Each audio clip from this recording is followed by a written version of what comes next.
The Genesis Communications Radio Network proudly presents The Alex Jones Show, because there's a war on for your mind. I am here live Monday through Friday from 11 a.m. to 3 p.m. Central Standard Time. That's 12 noon to 4 p.m. Eastern. We always simulcast in the last 2 hours at prisonplanet.tv when the radio show, the syndicated radio broadcast, shifts gears and becomes a television show as well. I have a huge news blitz I want to go over now, then we'll continue with your phone calls.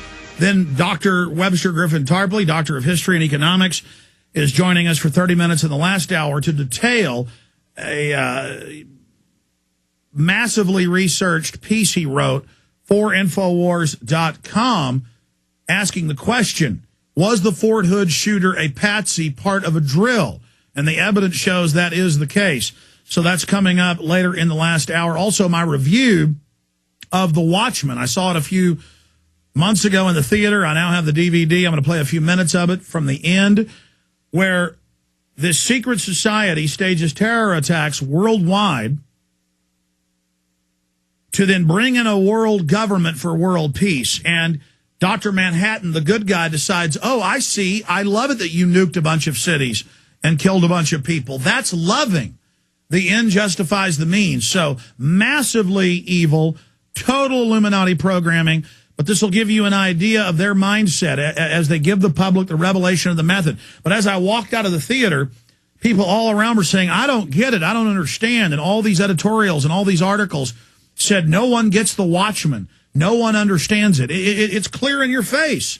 A 5-year-old should be able to understand this, but people have a compulsion to not see the truth. So that is coming up. Also, IMF head eyes global currency change, presses on yuan. So they're now moving away from the dollar. This is going to be devastating. You think the economy's bad with really over 20% unemployment. Government says over 10. All the big mainline economists say over 20. You ain't seen nothing yet. It could all stop if we remove the New World Order bankers. I'm identifying them, not the liberals, not the conservatives, not their puppets. But phase one in ending the Fed, removing the economic dictatorship, is first shattering the left-right paradigm so people understand that Republicans come and go. But the eugenics empire run by the big banks, the eco-science system that the White House science czar talks about, remains the same. But I did want to have a bit of a light moment here on air today. In my hand, I'm holding a new form of toilet paper. And in the last decade or so, I've seen Republicans and conservatives and libertarians put out paper that has the United Nations symbol on it. And I've seen them put it out that has Democrats on it. Or I've seen the liberals put out toilet paper that has George Bush on it.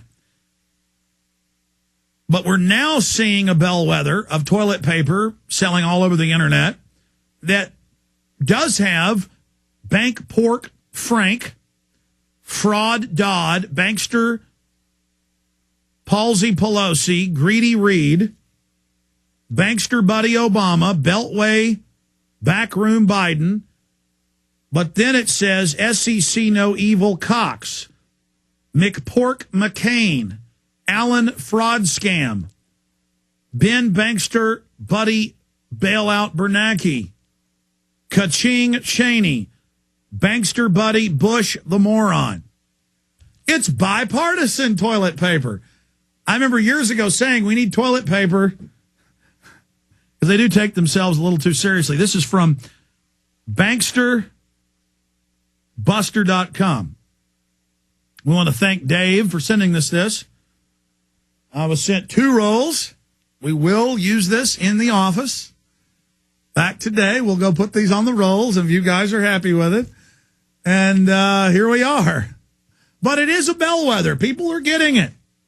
And I went and looked after I saw this morning. There's lots of brands of bipartisan toilet paper. Throw the bums out. They're all puppets, except for people like Ron Paul, who transcend the left-right paradigm and point out the real power structure. Stuff like Anna Nicole Smith isn't what's important, or O.J. Simpson.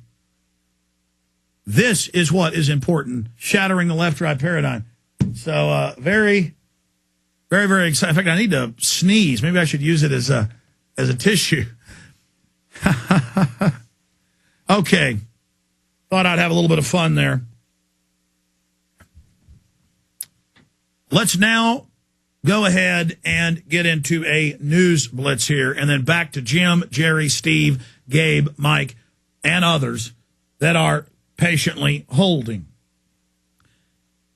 Paul Watson wrote a story about this, but it's in the BBC, it's in the Surrey newspaper, it's all over the British news, and they are reporting it like it is a good thing.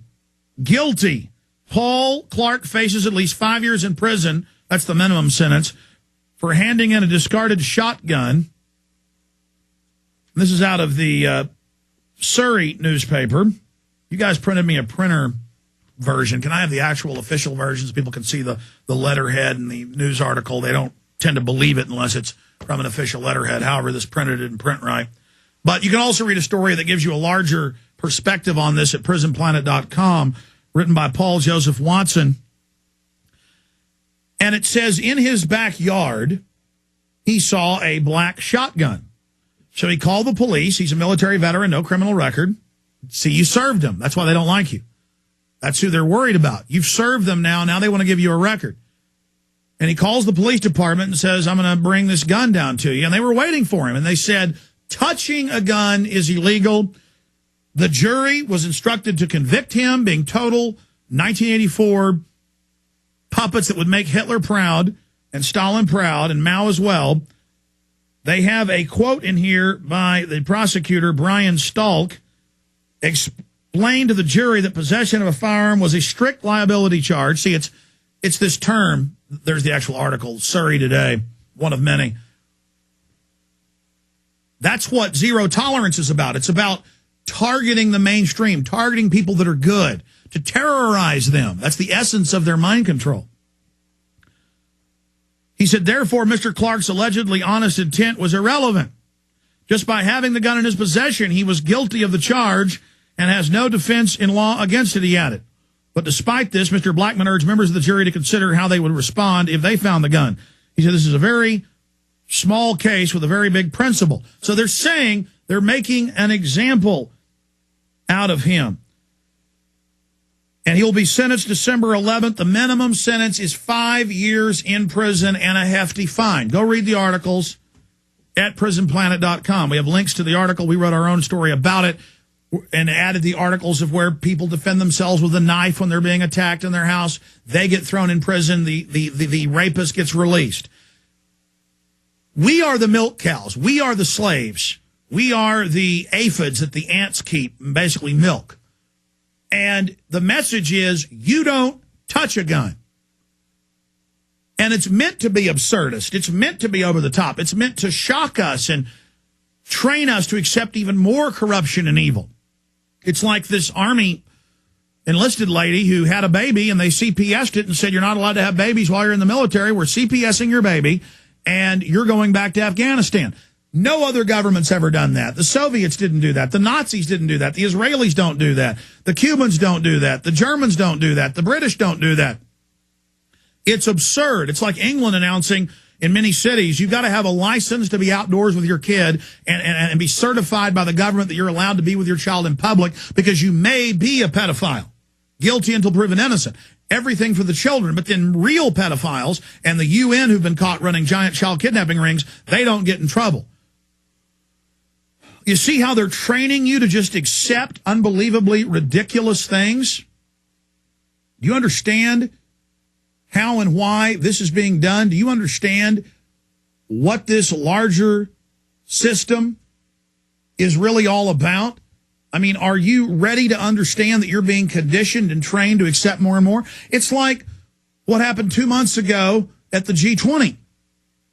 One of the activists was using Twitter when the police went down to the University Park. Most of the people weren't even protesting. It was a Friday night. I had 3 reporters there. One of them got arrested. Rob Dew got arrested. Burmis barely made it out. I told Burmis that night, he called me. I said, they're encircling the park. They're going to arrest everybody. Get out now. Jason listened to me. I couldn't get a hold of Dew. Dew was there with the mainstream media. They let them out, but arrested him. then put a bunch of false charges on him that we're now beating in court. They even got the wrong day of his arrest in. And we have video of what happened. They didn't erase the tapes, thank God. They did erase some people's tapes. They beat up and tortured Luke Radowski, had the military do it in a state prison. I mean, it was hellish for him.